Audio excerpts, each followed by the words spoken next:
방금 소개받은 GMI 선교사 훈련원 원장으로 섬기고 있는 구본철 목사입니다.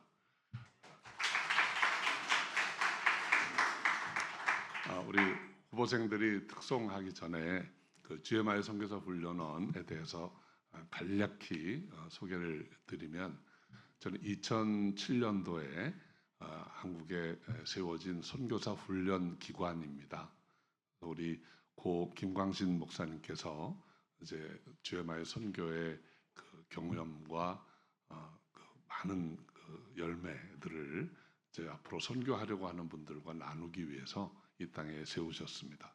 그래서 2007년부터 지난해까지 15기에 걸쳐서 42개국에 190명의 선교사들이 지금 나가서 사역을 하고 있습니다. 금년에 이제 훈련받는 후보생들은 16기생들입니다. 그래서 가정 수로는 7가정, 그리고 인원은 11명이 훈련을 받고 있습니다. 그래서 오늘 인천 한나라 은혜교회 우리 목사님께서 초대해 주셔서 이렇게 와서 함께 예배 드릴 수 있게 되어서 대단히 영광이고 큰 기쁨으로 생각합니다. 그래서 오늘 우리 16기 후보생들이 여러분 앞에 인사를 드리려고 합니다. 어느 나라를 품고 훈련받고 있는지 간략히 소개해 드릴 때 여러분 나중에 꼭 기도 부탁드리고요. 그리고 오늘 후보생들이 이제 특별 찬양을 드릴 텐데, 우리 후보생들은 이제 앞으로 나오시고요. 새벽부터 매일 2시간 부르짖고 기도하고 이제 아침부터 밤늦게까지 훈련을 받고 있습니다. 맹훈련을 받고 있는데, 이들이 하루 일과를 마칠 때마다 이렇게 원가를 부르면서 우리의 각오, 헌신을 새롭게 하는 시간을 가집니다. 그래서 오늘 여러분 앞에서 우리 훈련 원가를 드리려고 하는데, 먼저 간략히 어느 나라를 품고 훈련받고 있는 누구인지 소개해 주시기 바랍니다. 우리 장세임 후보생부터.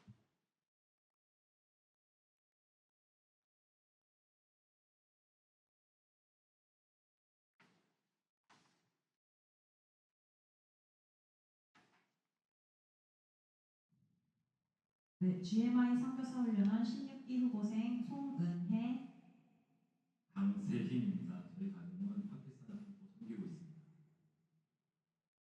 GMI 선교사 훈련원 16기 후보생 황안나, 박충훈입니다. 저희는 하나님께서 부르신 곳으로 나가려고 합니다.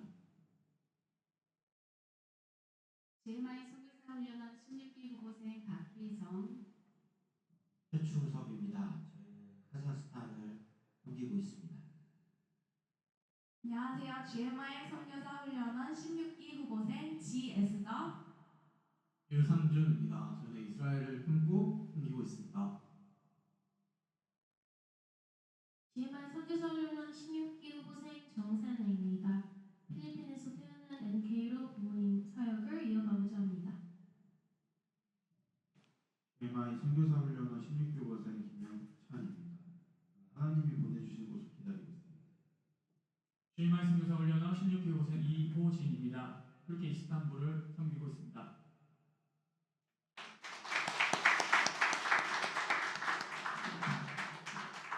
뭔가 준비, 파이어!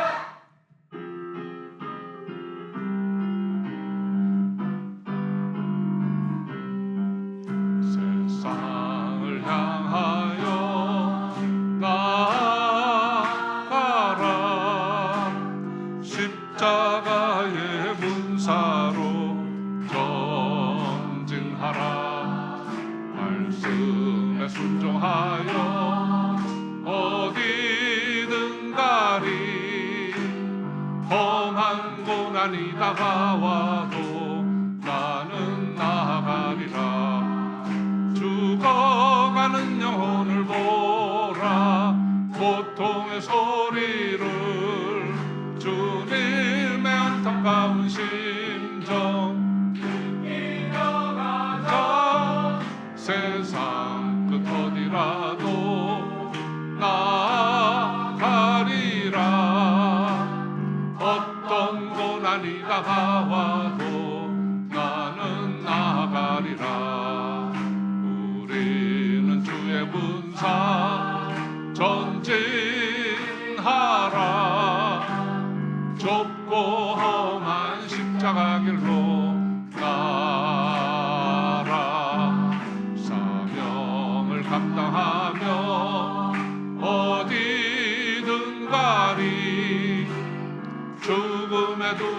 다가와도 나는 전진하리라.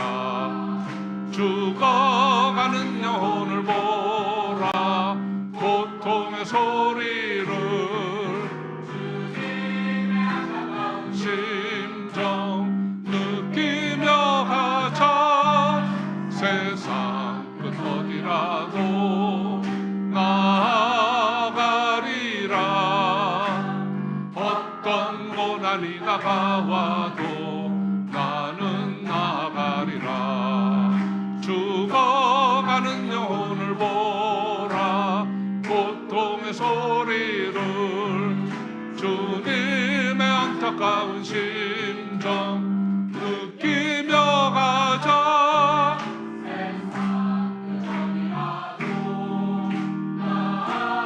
가리라. 어떤 고난이 다가와도 나는 나가리라. 어떤 고난이 다가와도 나는 나가리라. 어떤 고난이 다가와도 나는 나가리라.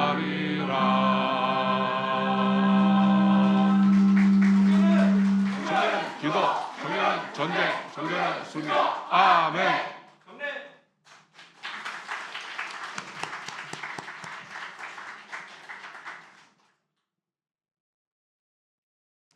네, 기도하겠습니다.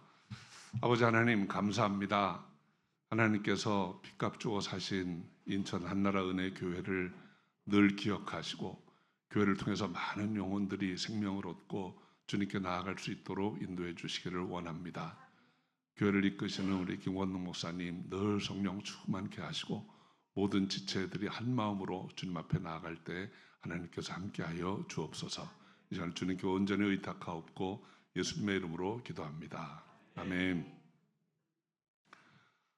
다시 한번 여러분과 함께 예배드릴 수 있게 되어서 정말 기쁨으로 생각하고 영광스럽게 생각을 합니다. 저희는 이제 해마다 선교사 훈련을 시작할 때 그 양화진이라고 하는 곳에 있는 선교사 묘역을 먼저 방문을 합니다. 이 땅을 위해서 이곳에 오셔서 생명을 들이신 그 선교사님들을 생각하면서 우리가 어떻게 선교해야 할까 하는 마음을 이제 다져보는 시간을 가집니다. 그 양화진 묘역을 돌아볼 때마다 느끼는 것은 이분들이야말로 정말 최고의 삶을 사신 분들이 아닐까 하는 생각입니다.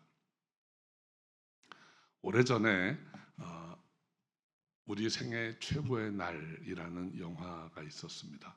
좀 연세가 높으신 분들은 보신 기억이 있을 터인데 그 영화의 내용은 이제 2차 세계대전이 이제 끝나고 전쟁에 참여했던 제대 군인들 몇 명의 이야기입니다. 그 중에 한 사람은 공군 장교로 이제 폭격기를 조정을 해서 이제 독일 기지를 아주 폭파하는 큰 수훈을 세우고 온 분도 있습니다. 어떤 분은 전쟁에서 혁혁한 공을 세웠지만 두 팔을 잃는 상위 군인이 되어서 오신 분도 있습니다.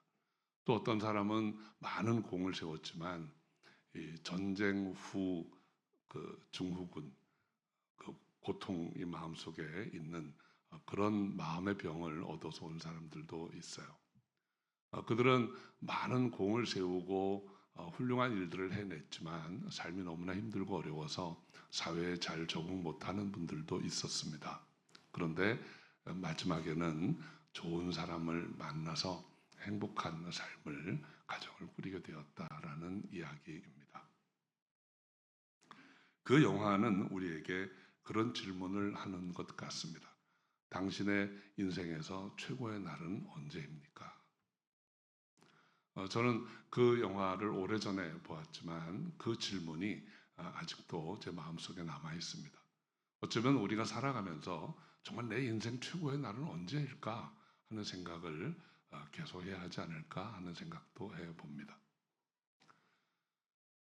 성경의 인물 중에 아마 최고의 삶을 살았던 한 사람을 꼽으라면 저는 사도 바울을 꼽을 수 있겠습니다. 사도 바울은 자신의 삶을 마감하면서 자신의 마지막을 예감하면서 디모데후서 4장에 이렇게 기록으로 남겼습니다.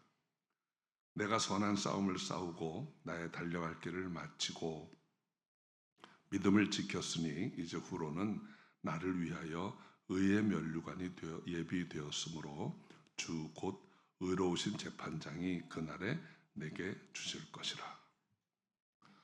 그런 마지막에 하나님이 귀한 면류관을 주실 것을 기대하면서 기쁨으로 자신의 삶을 마지막을 맞이하고 있습니다. 그런데 성경을 읽어보면 그는 그 마지막 순간에 이르기까지 또는 예수님을 구주로 영접한 이후로부터 어찌 보면 그의 삶은 고난의 연속이었습니다. 3번에 걸친 선교 여행을 다닐 때에도 그는 한 군데서 사역을 성공적으로 마치고 다음 사역지로 이동할 때 편안하게 이동했던 적이 한 번도 없습니다. 그는 늘 옥에 갇혔다가 풀려나고 또는 돌에 맞고 매를 맞고 쫓겨나듯이 다음 사역지로 이동했습니다. 매번 그런 고난을 겪으면서도 그는 선교여행을 마치고 다시 그곳을 또 갔습니다.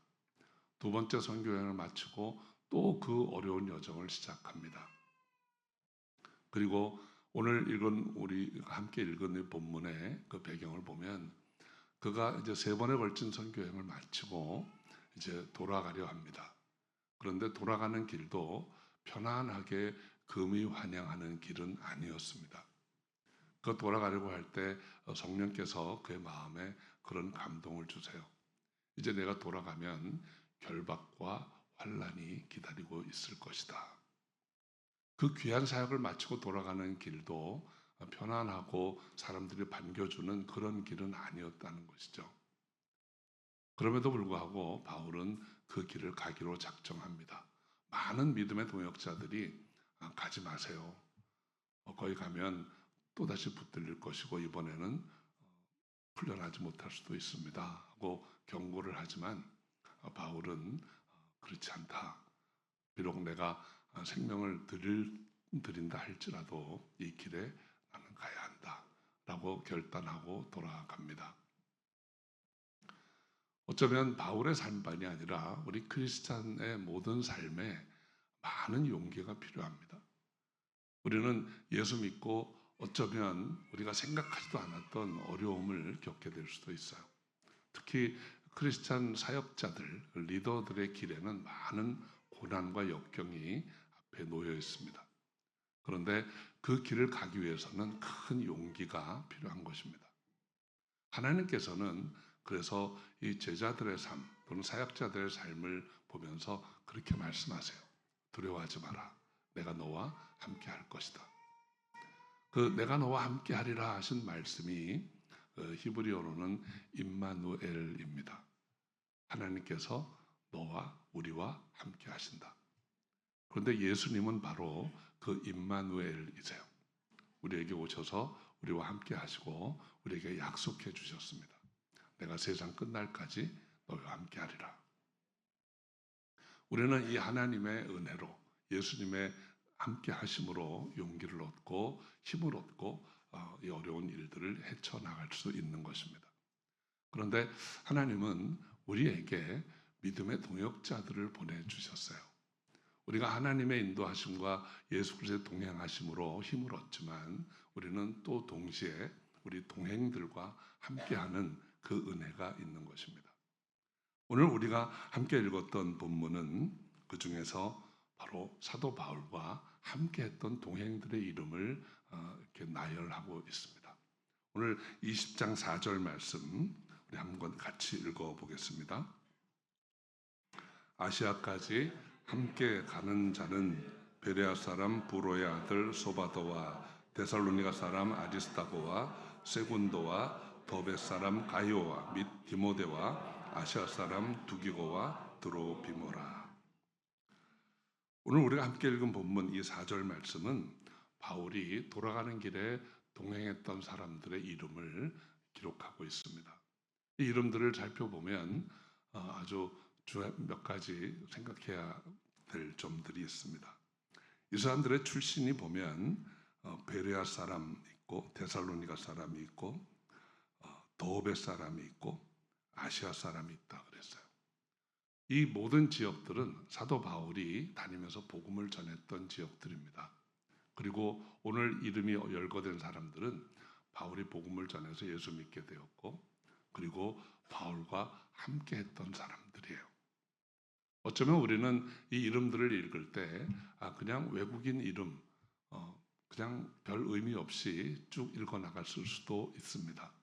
그러나 바울에게 있어서 이 이름들은 정말 피로 쓴 글씨처럼 선명하게 자신과 함께 했던 사람들의 이름들입니다. 소바더라는 이름은 바울에게는 혈육과 같은 인물이었다 했습니다. 아리스타고라는 이름은 이 성경 원어에 보면 fellow prisoner라고 했어요. 우리 말로 쉽게 하면 감옥 동기입니다. 그가 어려운 일을 겪고 옥에 갇힐 때마다 아리스타고는 함께 했던 사람이에요.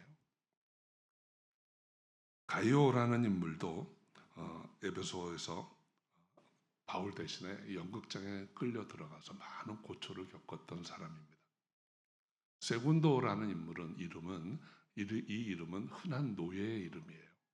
비록 노예로 살다가 바울을 만났지만 그 복음을 듣고 바울과 평생 함께했던 귀한 인물이었습니다. 디모데는 바울이 아들처럼 여겼던 사람입니다. 그리고 두기고라는 인물은 사도 바울의 편지를 들고 많은 지역을 다니면서 편지를 전달했던 사람이에요. 그 편지를 전달하는 일은 오늘날 우리가 생각하면 그렇게 대수롭지 않은 일일지도 모릅니다. 그러나 이 바울의 시대에 바울이 쓴 편지를 들고 에베소까지 또는 저 멀리 빌립보까지 간다고 하는 것은 몇 달을 걸려서 길의 위험과 강도의 위험을 무릅쓰고 가는 일이었어요. 두기고는 한두 번이 아니었습니다. 그 편지를 전하는 일을 감당했던 사람이었어요. 이 많은 사람들의 이름을 바울이 이렇게 기록을 하고 있습니다. 때로는 바울 대신에 갇히기도 하고 바울과 함께 매를 맞기도 하고 바울의 편지를 들고 목숨을 걸고 다녔던 이 동행들이 있었기에 바울은 자신의 삶에 이 귀한 사역을 마지막까지 달려올 수 있었던 것입니다. 저는 오늘 여러분과 함께 이 동행에 대해서 잠시 좀 생각해 보려고 합니다.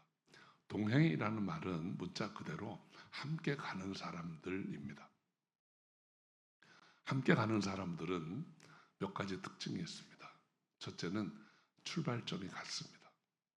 그리고 목적지가 같습니다.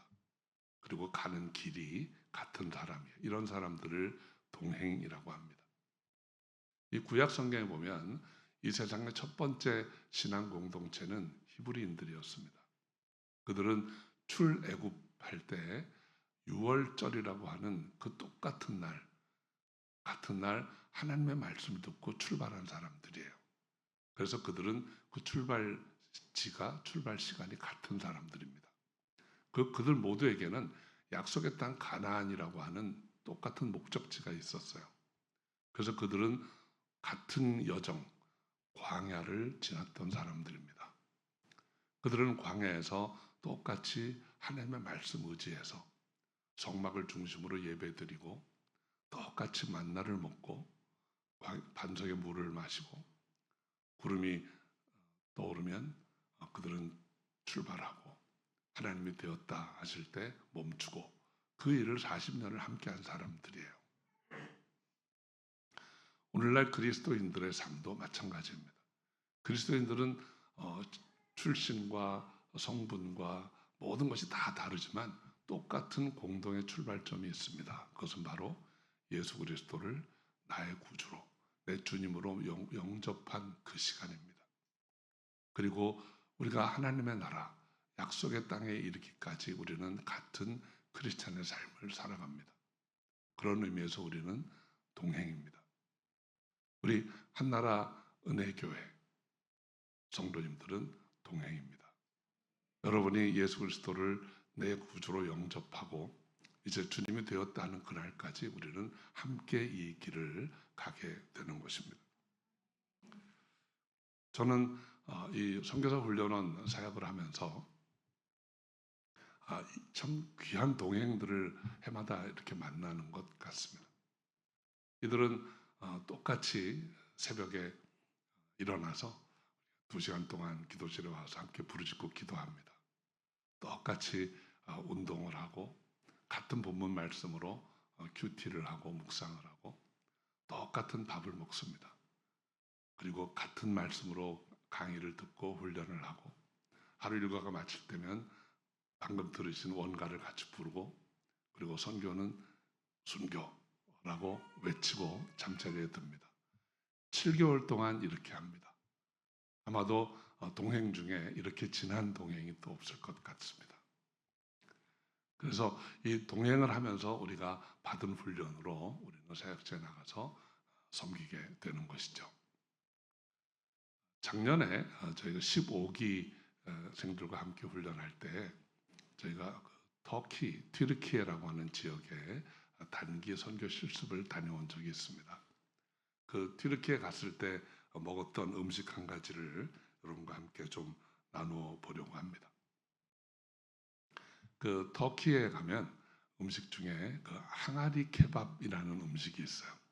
어떤 음식이냐면 조그만 이렇게 질그릇에 여러 식재료를 다 집어넣고 양념을 넣고 그걸 봉합니다.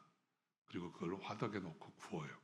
그래서 이제 다 구워지면 안에 음식이 다 익으면 이제 그 고객들의 테이블 앞에 이렇게 갖다 놓습니다.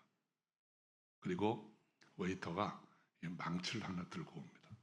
그래서 이 항아리를 다 이렇게 깨트려요.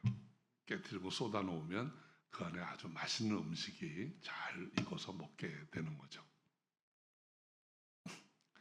저는 이제 후보생들과 함께 그 항아리 케밥을 하는 식당에 가서 이렇게 주문을 하고 기다리고 있는데 조금 있다가 항아리를 다 갖고 나왔어요. 한 사람 앞에 이렇게 다 놓고 웨이터가 와서 망치로 이렇게 깨트려 주었습니다. 저는 그 후보생들 앞에 있는 항아리 하나하나를 이렇게 보면서 우리 선교사 후보생들이 저 항아리 케밥과 같은 사람들이구나 하는 생각을 해보았습니다. 왜냐하면 우리 후보생들은 7개월 동안 말씀으로 복음으로 많이 무장을 하고 정말 불같은 훈련을 받습니다.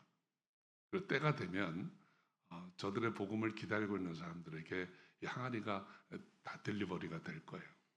거기서 하나님이 그들을 깨트리시면 맛있는 음식, 영적인 풍요한 음식이 나와서 그들이 먹고 생명을 얻고 기쁨을 찾게 되는 그런 일이 바로 우리가 훈련받고 있는 일이 아닌가 하는 생각을 해보았습니다. 그래서 저는 우리 선교사 후보생들이 다 항아리 케밥이라는 생각을 합니다. 그런데 우리 사랑하는 성도 여러분, 선교사들만 그런 것일까요? 저는 우리 모두가 다 항아리 케밥 같은 존재라고 생각을 합니다. 우리는 비록 질그릇에 지나지 않지만 우리 인생에 하나님의 은혜와 사랑이 담겨 있습니다. 그리고 이것은 나만 누리는 은혜가 아니라 누군가에게 사랑과 복음이 필요한 이들에게 나아가야 합니다. 그런데 여러분, 누군가를 섬긴다고 하는 일은 내가 깨어지지 않으면 안 됩니다. 내가 깨어질 때 비로소 내 안에 복음과 은혜와 사랑이 전달되어질 수 있는 것입니다. 저는 그런 의미에서 우리 인천 한나라 은혜교회 성도님들도 여러분의 사랑과 은혜와 복음이 필요한 이들에게 언젠가 나아가서 복음을 전할 수 있는 귀한 하나님의 사람들이 되시기를 바라요. 그런데 그것은 그냥 편안하고 점잖게 되어지는 일은 아닙니다. 여러분이 불같은 훈련을 받고 그리고 복음이 내 안에서 충분히 익어서 이제는 내가 깨어질 때 전달될 수 있는 것입니다. 한번 옆에 계신 분에게 말씀하세요. 저는 항아리 케밥입니다.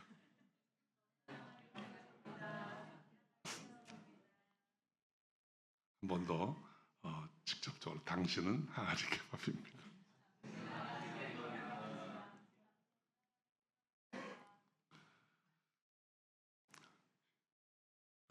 우리는 다 질그릇에 지나지 않습니다. 가끔 보면 저 사람은 좀 더 좋은 멋있는 그릇 같고 저 사람은 더 큰 그릇 같고 그런데 사실은 다 똑같습니다. 우리의 본질은 우리의 본분은 질그릇에 지나지 않습니다. 그래서 성경에 보면 질그릇 이야기가 많이 나옵니다. 하나님께서 나는 토기장이요 너희는 진흙이라. 진흙으로 만들어진 토기는 한번 쓰이고 나면 다 부서지고 다시 빚어져야 되는 거예요. 그렇게 한번 멋있게 빚었다고 해서 영원히 놓여 있는 것은 아닙니다. 저는 오랜만에 한국에 이렇게 1년에 이제 몇 달씩 이렇게 나와 있게 되면 한 번은 고등학교 친구들, 동창생들도 만나고 이렇게 합니다. 학교 다닐 때는 다 똑같았었는데 대학교에 가면서부터 이제 뭔가 차이가 좀 나기 시작하고 이제 사회의 경력에 들어오게 되면 이제 또 차이가 많이 납니다. 어떤 이들은 기업을 일구어서 성공하기도 하고 어떤 이들은 아주 고급 공무원이 되기도 하고 무슨 장관이 되기도 하고 대학 교수가 되기도 하고 그래서 그 인생의 한참 때에는 서로 비교하고 누가 잘났고 이런 생각들을 많이 했어요. 근데 이제 어느 정도 시간이 지나서 이제 하나 둘 은퇴하기 시작하고 요즘 가끔 동창생들이 모이면 대화가 이제는 뭐 그렇게 멋있는 얘기가 아닙니다. 비타민을 뭘 먹었네. 뭐가 몸에 좋은 약이네. 나는 얼만큼을 걸었다. 뭐 이런 얘기들 하는 거. 그러면서 느끼는 게 참 거기서 거기구나. 뭔가 차이가 나는 줄 알았는데 거기서 거기구나. 근데 그거를 지금부터 지혜롭게 알고 있는 게 지혜예요. 한번 옆에 분 더 말씀해 주세요. 거기서 거기입니다. 중요한 것은 다 똑같은 거기서 거기인 질그릇에 무엇이 담겨 있느냐예요. 저는 여러분의 질그릇 안에 아주 순전한 복음이 담겨 있기를 바랍니다. 그리고 여러분이 하나님께 받은 은혜가 이 안에서 뜨겁게 자라기를 바랍니다. 그리고 세상을 품을 수 있는 하나님의 사랑이 그 질그릇 안에 있기를 바랍니다.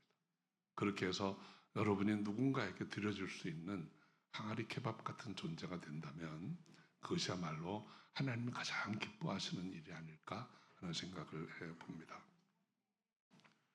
우리 사랑하는 성도 여러분, 한나라 은혜 교회라는 공동체 안에서 여러분이 날마다 귀한 말씀의 복음이 여러분 삶 속에 채워지고 또 하나님께 받은 그 사랑과 은혜가 충만히 임해서 날마다 뜨겁게 익어가는 그런 귀한 하나님의 사람, 하나님의 통로가 되기를 바랍니다.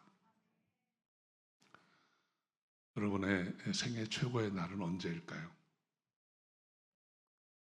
여러분 아주 귀한 배필을 만나서 결혼에 성공한 날입니까? 아니면 여러분이 열심히 노력해서 원했던 학위를 받은 날입니까? 아니면 오랫동안 힘들었던 여정을 마치고 이곳에 도착한 그 날입니까? 우리 생애 최고의 날은 아직 오지 않았습니다. 그 날은 여러분이 이 땅에서의 삶을 마치고 우리 주님 앞에 서는 날, 주님께서 잘했다, 충성된 종아 하고 아름다운 면류관을 주실 그날이라고 저는 믿습니다. 사도 바울이 그렇게 예감했던 것처럼 여러분 생애 최고의 날이 그날이 되기를 바랍니다. 그리고 그날이 오기까지 우리는 이곳에서 하나님의 은혜로 하나님의 사랑으로 달려나갈 수 있는 저 여러분이 다 되시기를 주의 이름으로 축원합니다. 기도하겠습니다.